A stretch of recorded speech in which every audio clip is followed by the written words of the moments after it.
Good morning, Erev Shabbos. Special greetings to our soldiers at Fort Jackson, everybody watching our video. How do great leaders inspire action? Now, most people talk about what, and some people talk about how, but great leaders start with why. What makes Judaism different is that it believes that there is a why. The universe and life have a meaning and a purpose. Judaism is a faith in meaningfulness of life. In this week's Torah portion, Moshe talks about the why of existence. In a world of empires, the Jews must have seemed small, defenseless, just another tribe in the Middle East. Yet Moses showed a certainty that what happened to them would change the world. He said, "Has any other people heard the voice of God speaking out of fire and lived?" Moses knew that Jewish history was unique. In an age of empires, a small group had been liberated from the greatest empire of all by God. Jewish history is a story of redemption, but it is also a story of revelation. Other nations also prayed and offered sacrifices to their gods, but no other nation saw God as their sovereign and lawgiver. In Israel, God was the orchestrator of justice, mercy, and dignity. Why? Because he loved your ancestors and chose their descendants. God loved Abraham because Abraham loved God. And God loved Abraham's children because they were his children and promised to bless and to protect them. Judaism is, in fact, a love story between God and a people.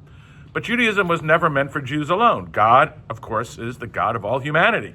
He spoke to Adam and Eve, who were not Jewish, Cain and Noah, not Jewish. He performed the signs and wonders so that the Egyptians will know that I am the Lord. He called Jeremiah to be a prophet to the rest of the nations. God is concerned with all humanity. What we do as Jews makes a difference.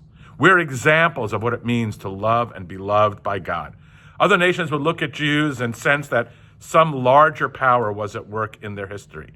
The number of Jews in the world is tiny, yet we remain bigger than our numbers. Big things happen around and to us.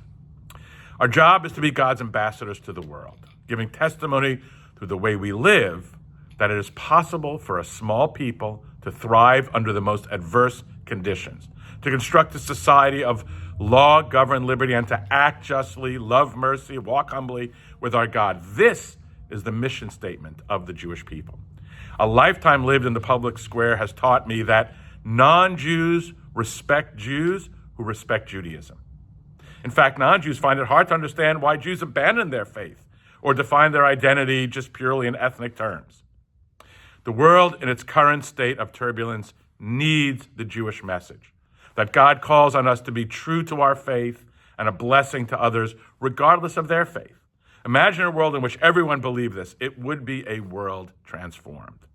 We are the people who predicated freedom on teaching our children to love, not hate, that consecrates marriage and the family and spoke of responsibilities long before it spoke of rights.